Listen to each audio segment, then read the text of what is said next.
What was I supposed to say again? Episode 5. Hey everybody, this is episode... Okay, this is episode 5 of our epic hike retold. I hope you enjoy watching. Yo, it's 2:06 a.m. May 29th, 2024. Forester Pass, 13,120 feet. When our alarm goes off at 1:30 a.m., I think for a moment of sleeping longer, but then I remember. I sit up to the memory of my climb of Mount Shasta, and all too clearly the fear I experienced throughout. The dizzying vertigo of not being able to identify where the cliffs began or ended. Everything is covered in white. I did not sleep well and woke up almost every hour, afraid that I would oversleep. Robert sits up beside me, and without speaking, we begin to get ready. There are 4 red lights on in the darkness. I see them as Robert and I finish packing our belongings. Where we came from. At 3 a.m., the 6 of us assemble in the dark and begin to hike. It is 3.9 miles to the approach of Forester and 0.9 to the top of the pass. I stay sandwiched between Frostbite in front of me and Roadrunner behind. Robert leads. There is no trail, and so he wayfinds through the rocks and snow. In the dark of night, with the snow crunching under our feet and the rocky crags looming ever closer, it takes all I have to keep moving forwards. It's not so much physically hard as it is overwhelming.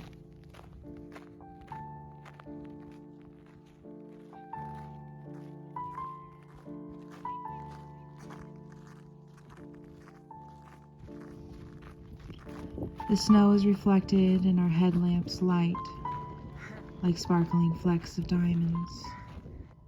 When I turn around, I see flashes of lights below us, the next group of hikers. We check in constantly with one another as we ascend past 11,000 feet. There is a fierce wind that bites, and I keep my neck buff across the lower half of my face. The slight difficulty of breathing from exertion, combined with the fear that is crawling up on my spine, has me on edge. Here we go. Turkey pulls are away. We stop to eat at the approach, to eat and take off our microspikes, giving our feet a break from the cold chains. This close to the top of the mountain, there is only a snow meadow, undisturbed by rocks or boulders. At 5:37, the sun will rise, Frostbite tells us, and quite perfectly, that is when we begin the final ascent. You alright? That was so scary. Oh my god. That was one of the God. things I've ever done. Wow. That water bottle sliding down.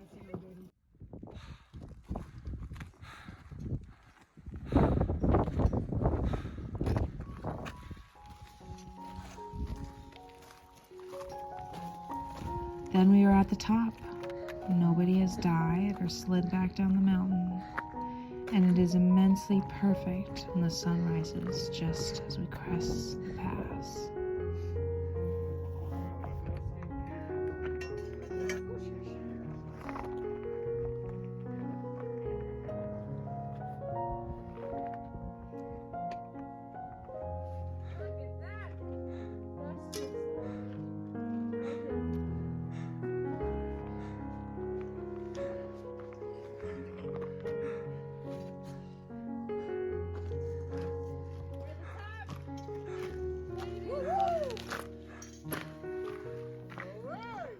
On this side, there is a snowy slope, less steep, with a glissade slide marked by others.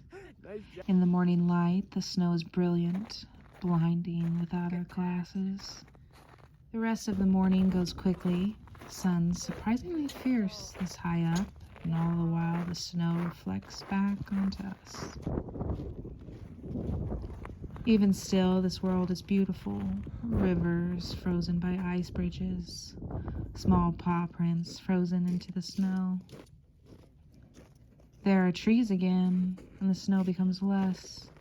It is strange how quickly the world changes simply by hiking down in elevation. And this morning feels like a different day, like a different world. Oh, definitely.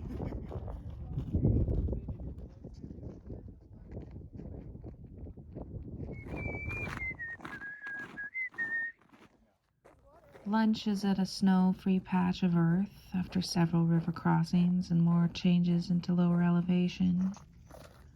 Soon the ground is covered in our belongings as everyone sets things out to dry. It is here that we decide to go ahead with the 9 more miles over Kearsarge Pass, out of the Sierra and into Lone Pine.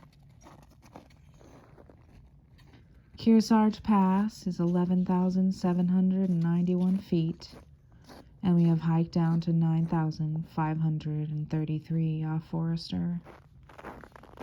I hadn't known how hard the next climb would be. None of us did, or perhaps we wouldn't have proceeded. Nevertheless, it is only 11 a.m., and all of us are dreaming of town. Somewhere has enough food and decides to skip Kearsarge. We all say goodbye and begin the blue blaze out of the Sierra.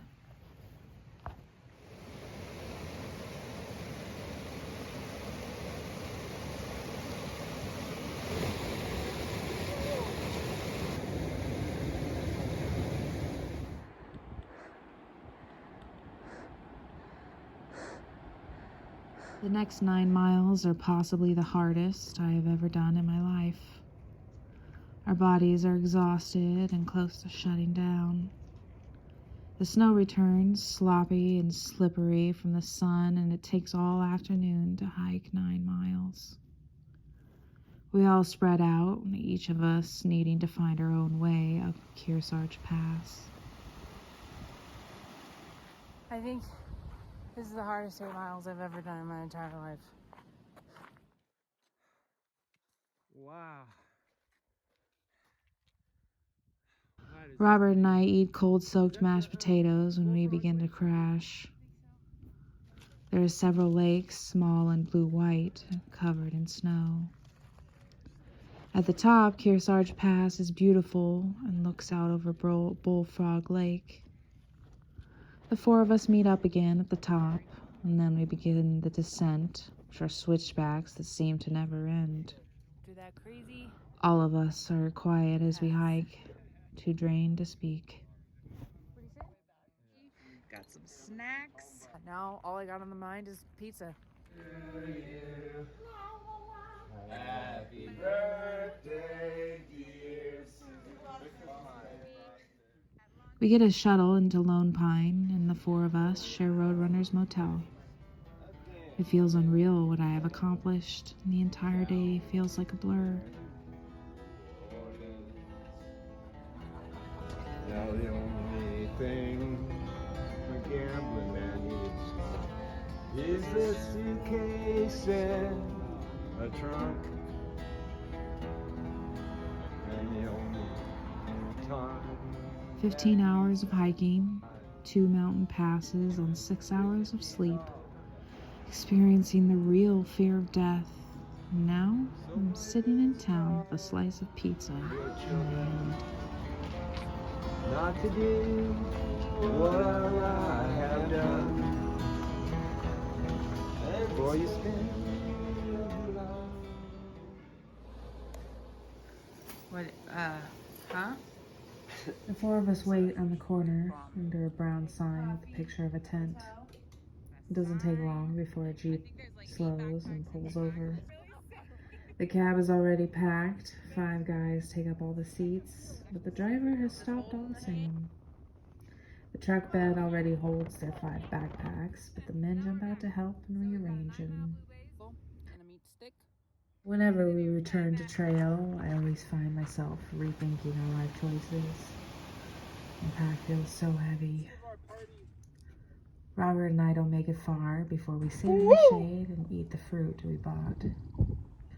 We have all planned a shorter day as we must re-hike the 9 miles over Kearsarge Pass to get back onto the PCT.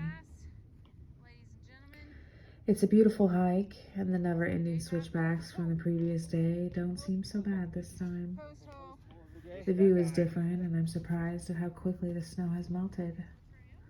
Several of the lakes that were frozen have thawed. It takes us most of the day to reach the PCT, and Robert and I both feel exhausted by the end.